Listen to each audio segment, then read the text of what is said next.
안녕하세요 여러분, 반갑습니다. 누구나 이해할 수 있도록 정말 쉽게 풀어서 설명드리고 있는 대기업 김아지 멘토입니다. 오늘 덱스터 같이 한번 보겠습니다.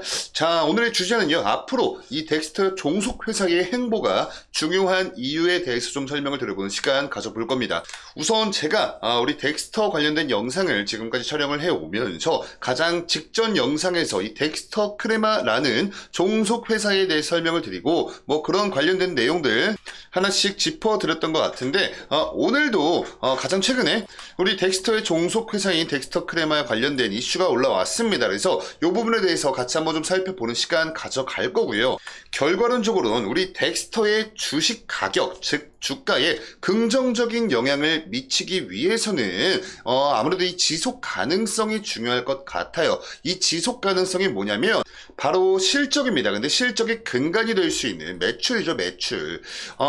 우리 덱스터의 매출 발생 요인에 대해서만 여러분들께서 이해를 하고 계시다면 제가 지금 어떤 소리를 하고 있는지 아마 아실 거예요. 자, 쉽게 풀어 설명드리면 우리 덱스터 별도만 놓고 봤을 때 어떻게 해서 돈을 버는지, 이 부분은 바로 사업 수주입니다.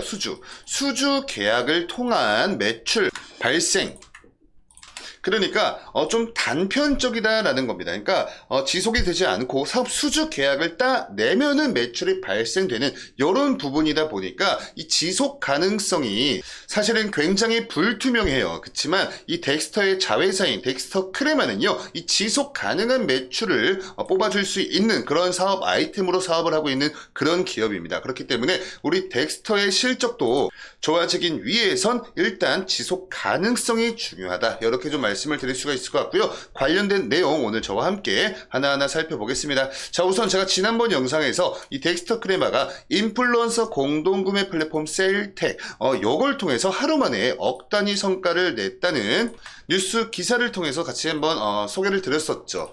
잘 모르고 계신 분들을 위해서 정말 굵직한 것만 미리 좀 말씀드리면, 이 덱스터 크레마 여러분들 광고회사입니다. 광고회사.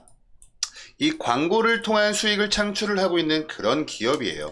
그렇게 되다 보니까 어떻게 보면 우리 덱스터 딱 별도만 놓고 봤을 때는 어떠한 이 수주 공식에 아까 수주를 따내면 내가 돈을 버는 그런 구조인데, 아까도 말씀드렸다시피 이런 부분에서는 좀 지속 가능성은 굉장히 불투명하다. 그렇지만 우리 덱스터 크레마는 광고를 기준으로 주요한 사업을 영위를 하고 있는 그런 기업이기 때문에 아무래도 이 지속 가능성 측면에선 덱스터보다는 훨씬 더 유리한 그런 조건에 있는 그런 기업입니다.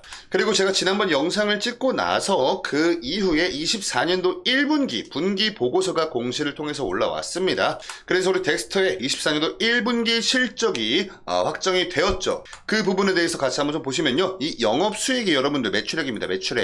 매출액 먼저 보시면 111억 원 정도 이렇게 달성을 했어요. 그리고 영업이익 같은 경우에는 약 29억 원 정도 적자를 기록을 했습니다. 당기순이익도 약 25억 원 정도 적자를 기록을 했어요. 이러한 주된 이유는 투자 활동으로 인한 비용적 지출이 증가를 했기 때문입니다. 자, 그래서 지금까지 우리 덱스터 분기별 실적 추이를 한번 좀 놓고 5개 분기를 비교를 해보시면요, 가장 좋지 못한 모습을 보여주었어요. 영업이익 부분에서도 마찬가지고 당기순이익 부분에서도 마찬가지로 전부 다 역성장을 하는 모습을 보여주었습니다.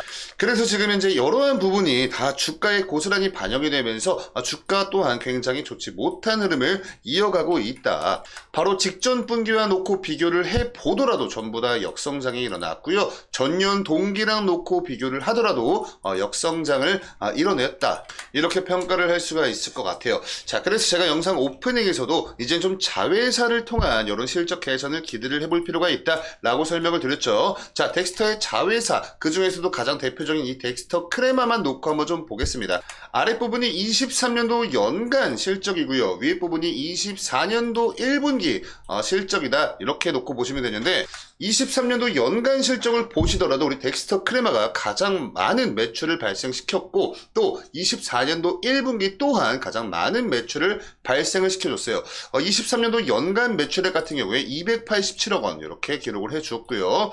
포괄손익 같은 경우도 29억 원이 넘어가는 굉장히 좋은 모습을 보여주었단 말이죠. 그리고 24년도 1분기도 약 46억 원이라는 매출액 발생을 시켜주었고요. 포괄손익도 약 3억 원 정도. 자, 그래서 23년도 연간 실적과 24년도 1분기 실적을 단편적으로 놓고 비교를 해봤 봤을 때 이 1분기 실적에다 곱하기 4를 해보면 얼추 이 연간 실적을 가늠을 해볼 수가 있습니다. 왜냐면 1년은 4개 분기로 이루어지기 적기 때문이에요. 자, 그래서 곱하기 4를 해보시면 매출액 보시면 200억이 안 되죠. 곱하기 4를 하더라도. 그러니까 전년 연간 실적과 놓고 비교를 해봤을 때도 굉장히 좋지 못한 모습을 보여주었고, 이 포괄손익 또한 곱하기 4를 하면 12억이 나오는데 23년도 연간 포괄손익과 놓고 비교를 해봤을 때도 거의 뭐 절반에 못 미치는 그런 모습을 보여주었습니다. 이러한 이유 자체가 지금 우리 덱스터뿐만 아니라 덱스터 크레마도 주요한 종속회사도 지금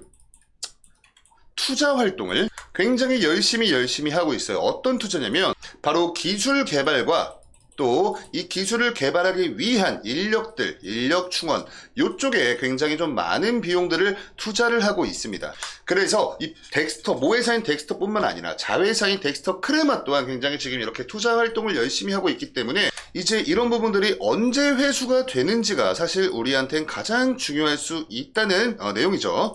쉽게 말해서 뿌린 대로 언제 걷느냐가 중요할 수 있는데 사실 이러한 부분은 신도 모릅니다. 아무도 모르는 영역에 있어요. 그렇기 때문에 우리는 계속해서 이 눈과 귀를 열고 나서 이 덱스터 크레마와 덱스터의 행보들 이런 부분에 좀 집중을 하면서 관련된 이슈나 정보들을 빨리빨리 캐치를 해야 할 필요가 있다는 겁니다. 그래서 우선은 방금은 우리가 분기 실적 추이를 보고 왔다면 이제는 연간 실적 추이를 놓고 봤을 때 덱스터 같은 경우에 19년, 20년, 21년, 22년, 23년 해가지고 뭐 매출적 성장은 꾸준히 보여주고 있습니다. 근데 영업이익과 당기순이익 부분 보시면 아시겠지만 아직까지는 이 투자를 한 부분에서 회수가 좀 잘 안 되고 있어요. 근데 너무나 좀 다행인 건 2024년도 연간 실적의 컨센서스 예상치를 보시면 지금 이제 이 전문가 집단에선 덱스터가 24년도 연간 실적 매출액이 800억 원은 돌파를 할 것이고 이제부터 본격적으로 영업이익도 찍히기 시작할 것이다 라고 내다보고 있거든요. 그러한 이유 중 하나가 바로 우리 덱스터 크레마의 행보에 좀 굉장히 높은 비중을 두고 전망을 한 것 같습니다. 자, 광고 환경 대응 방안으로 AI 마케팅 솔루션을 제시를 했다. 이거 관련된 내용 같이 한번 좀 살펴볼게요. 자, 콘텐츠 전문기업 덱스터 스튜디오의 자회사 덱스터 크레마가 정책과 트렌드가 급변하는 광고 환경 대응 방안으로 생성형 AI를 활용한 마케팅 솔루션을 소개를 했다. 저 오늘 올라온 이슈입니다. 자, 그래서 한국 IT 서비스 학회와 국제전자상거래연구원 그리고 정보통신기획평가원이 공동 개최한 2024년 춘계 학술대회에서 생성형 AI를 활용한 초개인화 마케팅을 발표를 했다. 초개인화 마케팅. 자, 그래서 결론적으로는요, 아직까지 뭐 이렇다 할 성과나 뭐 매출 발생 이런 부분은 우리가 확인하기 좀 어려운 부분이니까 이렇게 지금 어느 방향성으로 나아가고 있는지 정도만 느낌을 잡으시면 좋을 것 같아요. 자, 초개인화 마케팅에 집중하면서 난이도 높은 작업 과정까지 자동화 전환이 가능하게 기획을 했다. 그러면서 그 결과 시간과 비용을 획기적으로 단축해서 오류를 최소화한 효율적 툴을 개발했다라고 발표를 했다는 거예요. 요게 이제 어디서 어떻게 쓰이면서 우리 덱스터 크레마의 어떤 매출적 성과를 가져다 주고 어떠한 실적 개선을 보여주는지는 아직 모릅니다. 자, 그렇지만 이런 방향성은 우리가 덱스터에 투자를 하면서 무조건적으로 체크를 하셔야 되는 그런 이슈다 보니까 우리 덱스터의 주주님들이시라면 꼭 알고 계셔야 하는 내용이라고 좀 생각이 들고 있습니다. 자, 어찌되었건 이런 내용들을 토대로 차트로 넘어서 같이 한번 좀 보시면요, 가장 최근까지 여기까지 이렇게 좀 박스권 횡보를 이어가 주다가 이때를 기점으로 이탈을 했습니다. 이러한 궁극적인 이유가 여러분 뭐예요? 바로 실적이죠. 실적이 굉장히 좋지 못한 모습을 보여주면서 24년도 1분기 실적에 대한 우려감으로 요 박스권 이탈하고 횡보하는 모습을 보여주었다가 가장 최근에 이탈을 한 겁니다. 이게 분기 보고서 딱 올라왔을 때 시점이어서 이때 당시 이 바닥 밑에 지하가 있다라는 걸 우리가 확인을 했습니다. 자, 그래도 너무나 다행인 건 오늘자에서 더 추가적인 조정이 나와주는 게 아니라 그래도 지금 현재 제가 촬영을 하고 있는 이 시간 기준으로 2.9% 상승하는 모습은 보여주고 있습니다. 근데 거래량으로 밀어 보았을 때 이 부분은 좀 기술적인 반등이지 않을까 이렇게 좀 사료가 되고 있어요.